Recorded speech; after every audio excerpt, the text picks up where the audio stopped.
Gita special रेसिपीजमध्ये आपल्या सगळ्यांचं मनपूर्वक स्वागत।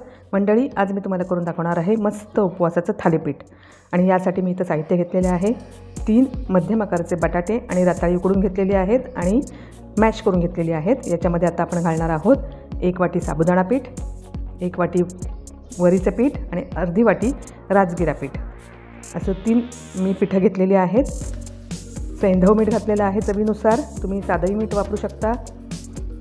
याच्यानंतर आपण याच्यामध्ये घालणार आहोत कोथिंबीरसुद्धा आवडत असेल, उपवासाला चालत असेल तर घाला किंवा नाही घातलं तरी चालतील। याच्यामध्ये मी हिरव्या मिरच्या घातलेल्या आहेत बारीक चिरून। तुम्हाला जर हिरवी मिरचीची पेस्ट घालायची असेल तिखटपणासाठी तर तुम्ही तशीही घालू शकता। आणि आता हे आपण सर्व मिश्रण छान मिक्स करून थालीपीठाचं पीठ भिजवून घेणार आहोत। यामध्ये आता आपण लागेल तसं पाणी घालणार आहोत आणि छान गोळा मळून घेणार आहोत। अशा पद्धतीने मळून घ्यायचा आहे। गोळा तयार झालेला आहे। थोडं तेल घालून आपण पुन्हा मळून घेऊया। हे थालीपीठाचं उपवासाचं जे पीठ आहे याच्यामध्ये तुम्ही अजून उपवासाची दुसरी पीठही घालू शकता, शिंगाडा पीठ घालू शकता, तुम्हाला आवडतील ती पीठं तुम्ही ॲड करू शकता। याच्यामध्ये गोळा तयार झालेला आहे। थालीपीठ थापण्यासाठी मी इथं प्लास्टिक घेतलेलं आहे आणि त्याला मी तेल लावून घेते। ज्या आकाराचं आपल्याला थालीपीठ करून घ्यायचं आहे त्या आकाराचा गोळा घेऊन याच्यावरती आपण थालीपीठ थापून घेणार आहोत। अगदी फटाफट होतात आणि खूप मस्त टेस्टी अशी थालीपीठं होतात। याच्यामध्ये तुम्ही शेंगदाण्याचं कुठेही घालू शकता, आपापली आवड ज्याप्रमाणे असेल त्याप्रमाणे आपण याच्यामध्ये साहित्य ॲड करू शकतो। थालीपीठ थापून झालेलं आहे। आता मी मध्ये याला होल पाडून घेते, कारण याच्यामध्ये आपण तेल घालून थालीपीठ सर्व बाजूने शेकू शकतो। याच्यामध्ये आता तेल घालायचं आहे आणि दोन्ही बाजूनी छान कुरकुरीत असं मस्त शेकून घ्यायचं आहे।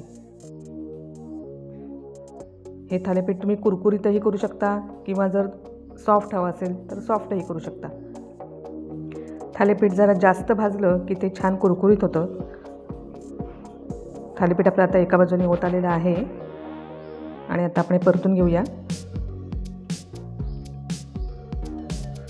खूप मस्त टेस्टी असं थालीपीठ होतं आणि उपवासाला पोटभरीचं थालीपीठ आहे हे। लागेल तसं आपण याला तेल सोडून भाजून घ्यायचं आहे। थालीपीठ आपलं आता दोन्ही बाजूनी होत आलेलं आहे। मंडळी, मी याआधीही तुम्हाला शिंगाडा पिठाची सुद्धा रेसिपी शेअर केलेली आहे। उपवासाच्या खूप वेगवेगळ्या रेसिपीज मी आत्तापर्यंत शेअर केलेल्या आहेत आणि खूप वेगळ्या आहेत, अतिशय छान आहेत। मी तुम्हाला उपवासाचा ठेपलाही दाखवलेला आहे करून। त्यानंतर शिंगाडा पिठाचा मी जो पदार्थ करून दाखवलेला आहे तो अतिशय युनिक पदार्थ आहे आणि खूप टेस्टी असा आहे। शिंगाडा पीठ हे अतिशय पौष्टिक असल्याकारणाने उपवासाला जर ते खाल्लं गेलं तर आपल्याला खूप फायदा होतो।